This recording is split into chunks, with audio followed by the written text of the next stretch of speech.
Picture this. December 10th, 2008.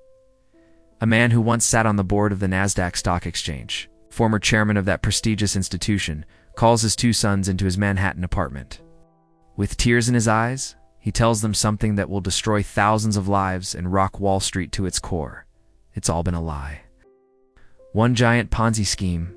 Bernie Madoff had just confessed to running the largest financial fraud in history, a $65 billion house of cards that had been standing for at least 17 years, possibly longer. But here's what makes this story so disturbing.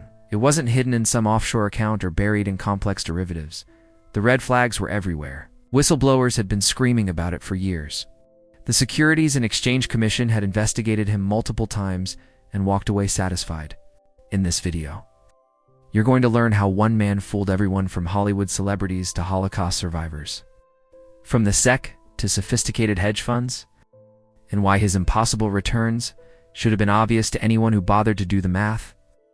If you're ready to dive into one of the most shocking economic stories that unfolded while most of the world slept through the warning signs, hit that like button and subscribe to the channel. And make sure you ring the notification bell, because we're uncovering financial mysteries you won't hear anywhere else. Chapter 1. The Golden Reputation. Bernard Lawrence Madoff didn't start as a criminal mastermind. He started as a scrappy kid from Queens with $5,000, a dream and impeccable timing. In 1960, Bernie launched Bernard L. Madoff Investment Securities, LLC. His early years were legitimate. He made markets in stocks, buying and selling shares to provide liquidity. Think of him as a middleman who made money on the small difference between what buyers paid and sellers received. But Bernie was more than just another trader. He was a visionary who saw where finance was heading in the 1970s and 80s.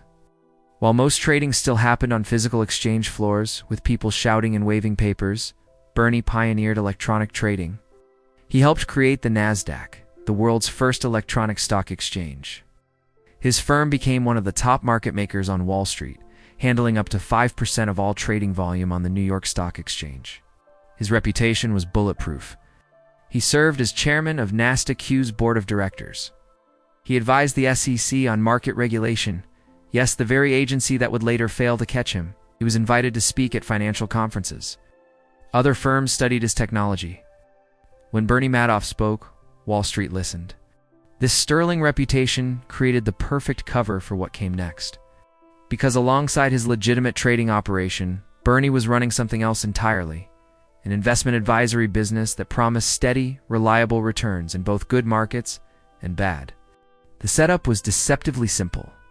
Bernie's investment advisory business operated separately from his market-making operation, even occupying a different floor in his Midtown Manhattan office at the Lipstick Building. To get onto the 17th floor where the fraud happened, you needed a special key card. Most employees in Bernie's legitimate trading business never even knew what was happening upstairs. The investment strategy he claimed to use was called split-strike conversion. In plain English, this meant buying stocks, then using options, which are essentially bets on whether stock prices will go up or down, to limit both losses and gains. It sounded sophisticated, technical, and most importantly, safe. The returns Bernie reported weren't outrageous either, not 20 or 30% annually, which might raise eyebrows, but 10 to 12% year after year, with almost no down months. That consistency was the genius of his con. Bernie understood that looking too good raised suspicions, so he calibrated his fake returns to be good enough to attract capital, but steady enough to appear legitimate. And the exclusivity made it even more appealing. You couldn't just write Bernie a check. You needed an introduction, a connection, a way in. This manufactured scarcity made people desperate to invest with him. Chapter 2. The House of Cards rises. By the 1990s, Bernie's fraud had grown into a sophisticated operation. Money poured in from wealthy individuals, family foundations, charities, and feeder funds, investment vehicles that pooled money from multiple investors to meet Bernie's supposed minimums. Some of these feeder funds didn't even know they were investing with Madoff. They just knew their fund manager was delivering consistent returns. The mechanics of the Ponzi scheme were classic, and Bernie wasn't investing the money at all.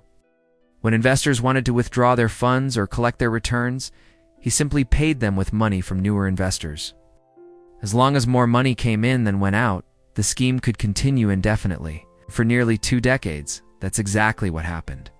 But maintaining the illusion required constant work. Bernie's firm produced elaborate monthly statements showing stock purchases, sales, and option trades that never actually occurred. These weren't sloppy forgeries. They looked professional, complete with trade confirmations, dates, prices, and commission charges. Investors could log into an online portal and see their growing account balances. Everything appeared normal. To keep the paperwork manageable, Bernie employed a tiny staff on the 17th floor. His account manager, Frank DePascali, helped orchestrate the fraud. The computer programmer who maintained the systems that generated the fake statements was in on it. A tiny firm, operating out of a strip mall with only 3 employees, rubber-stamped the books without conducting proper audits. The warning signs, however, were everywhere. One was the sheer implausibility of Bernie's returns. In 2000, a quantitative analyst named Harry Markopoulos began investigating Madoff after a colleague challenged him to replicate Bernie's strategy. Markopoulos spent 4 hours analyzing the numbers and concluded it was impossible. The options market simply wasn't large enough for Bernie to execute the trades he claimed. If Bernie was trading the volume of options his returns suggested, he would have been one of the largest options traders in the world, yet nobody in that market had ever heard of him trading options at scale. Markopoulos didn't just shrug and move on. He compiled his findings into a detailed report titled, "The World's Largest Hedge Fund is a Fraud," and submitted it to the SEC in 2005. Then he submitted it again and again. Over several years, he handed the SEC a roadmap to uncovering the scheme, complete with statistical analysis and specific red flags. But the SEC did nothing. Between 1992 and 2008, the SEC received at least 6 substantive complaints about Madoff and conducted multiple examinations. Each time, they walked away satisfied. Why? Bernie was a former NASDAQ chairman. He advised regulators. He seemed too prestigious to be a con artist. The SEC examiners were also outmatched intellectually. They didn't understand the complex trading strategies Bernie claimed to use, so when he gave them plausible-sounding explanations, they accepted them at face value. One particularly egregious failure occurred in 2006, when the SEC conducted an examination specifically focused on Bernie's investment advisory business. They requested trading records. Bernie delayed. He gave partial information. He charmed the examiners. And incredibly, the SEC never verified his trades with an independent third party like the Depository Trust Company, which maintains records of all securities transactions. Had they made a single phone call, the fraud would have been exposed instantly. Chapter 3. The Breaking Point. By late 2008, the global financial crisis had triggered a liquidity crunch across the entire economy. Lehman Brothers collapsed in September. The stock market was cratering. Wealthy investors who had money spread across multiple investments suddenly needed cash. They started calling Bernie to redeem their investments. At first, Bernie could manage the redemptions. The requests accelerated. In November alone, investors demanded $7 billion back. Bernie didn't have $7 billion. He didn't have $1 billion. He likely had only a few $100 million in the bank because he'd been spending client money on luxury penthouses, yachts, and jewelry for decades. The math had finally caught up with him. For years, Bernie had balanced inflows against outflows, paying old investors with new investor money.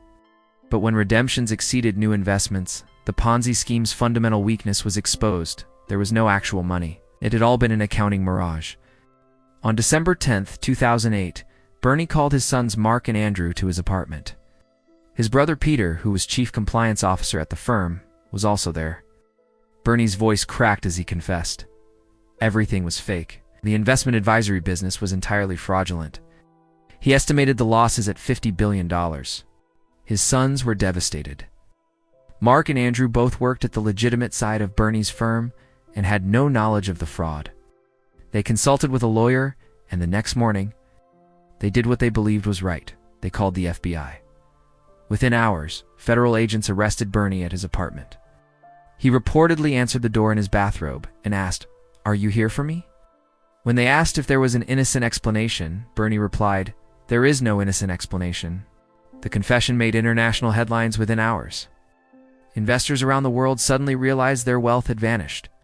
The $50 billion estimate would later be revised to $65 billion in claimed losses. though the actual money that had flowed through Bernie's hands over the decades was closer to $20 billion. The difference represented decades of fake returns that existed only on paper. Chapter 4. The Fallout. The immediate devastation was staggering. 40,000 investors saw their account balances evaporate overnight. But these weren't just numbers. They were real people whose lives were destroyed. Retirees who had entrusted their entire savings to Bernie discovered they had nothing. One victim, a New Jersey man named William Foxton, lost his life savings and committed suicide. Charities that had invested their endowments with Madoff shut down permanently. The Elie Wiesel Foundation for Humanity, created by Holocaust survivor and Nobel laureate Elie Wiesel, lost $15 million. Yeshiva University lost $110 million. The list went on. Some of Bernie's wealthiest and most connected victims also suffered massive losses. Hollywood director Steven Spielberg's Wunderkinder Foundation lost millions. Actor Kevin Bacon and his wife Kyra Sedgwick lost a substantial portion of their savings. Even sophisticated investors like J. Ezra Merkin, who managed money for wealthy clients, had funneled $2.4 billion into Madoff's scheme, destroying his own clients in the process. Perhaps most painfully, many victims lost money they'd already withdrawn. Under bankruptcy law, the court-appointed trustee Irving Picard had the authority to claw back fictitious profits returns that investors had withdrawn over the years that exceeded their original investment. If you invested $1 million with Bernie 20 years earlier and had withdrawn $2 million over time, you owed $1 million back. This meant some victims who thought they had escaped actually ended up owing money. Bernie's family suffered too, though public sympathy was limited. His wife Ruth agreed to forfeit almost all her assets, keeping only $2.5 million from an $80 million fortune. But the true tragedy hit closer.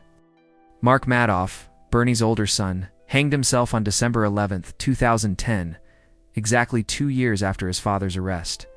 He left behind a suicide note expressing his inability to cope with the shame and accusations that he must have known about the fraud.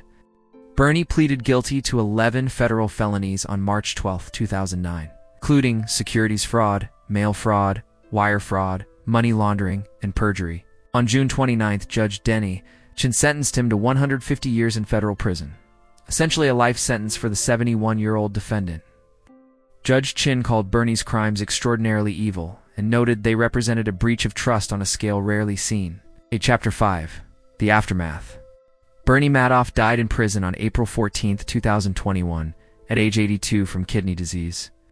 But the story didn't end with his death. The recovery effort launched by trustee Irving Picard became one of the most successful asset recoveries in history. Picard and his team filed hundreds of lawsuits to claw back money from those who had profited from the scheme. They pursued feeder funds that had collected fees for channeling money to Bernie. They went after banks that should have noticed suspicious activity in Bernie's accounts. J.P. Morgan Chase alone settled for $1.7 billion after evidence showed the bank had SUSP-ECTED fraud, but continued doing business with Bernie. By late 2024, Picard had recovered more than $14 billion for victims, representing approximately 70% of approved claims. The Madoff Victim Fund, established by the Department of Justice, distributed an additional $4.2 billion from assets seized from Bernie and his co-conspirators. Combined, victims ultimately recovered around 93% of their proven loss, is an almost unprecedented recovery rate for a fraud this large. The scandal also forced regulatory changes. The SEC, humiliated by its failures, implemented new examination procedures. They created a whistleblower program that paid financial rewards to people who reported fraud. They increased scrutiny of investment advisors and required more independent verification of assets under management.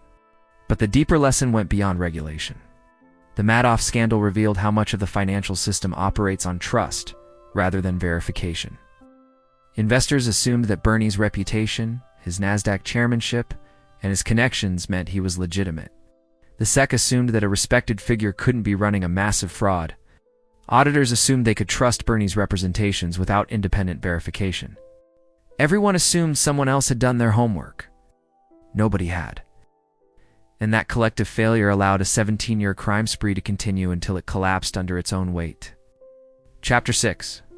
The Human Lesson. What can we learn from Bernie Madoff's massive fraud? The lessons are as relevant today as they were in 2008. perhaps more so as financial scams grow increasingly sophisticated. First, if returns look too good to be true, they are. Bernie's returns weren't wildly excessive, which made them credible. But they were impossible in one critical way. They were too consistent. Real investments fluctuate. Markets go up and down. Any strategy that claims to deliver positive returns month after month, year after year, regardless of market conditions, should trigger immediate skepticism. Stability that good doesn't exist without government guarantees like FDIC insurance on bank deposits. Second, transparency matters more than reputation. Bernie's investors made a fatal mistake. They trusted his pedigree instead of demanding proof. Today, legitimate investment firms provide detailed statements from independent custodians, third parties, who hold your assets and report on them directly. Your money should be held somewhere other than with the person managing it, and you should receive statements from that independent custodian.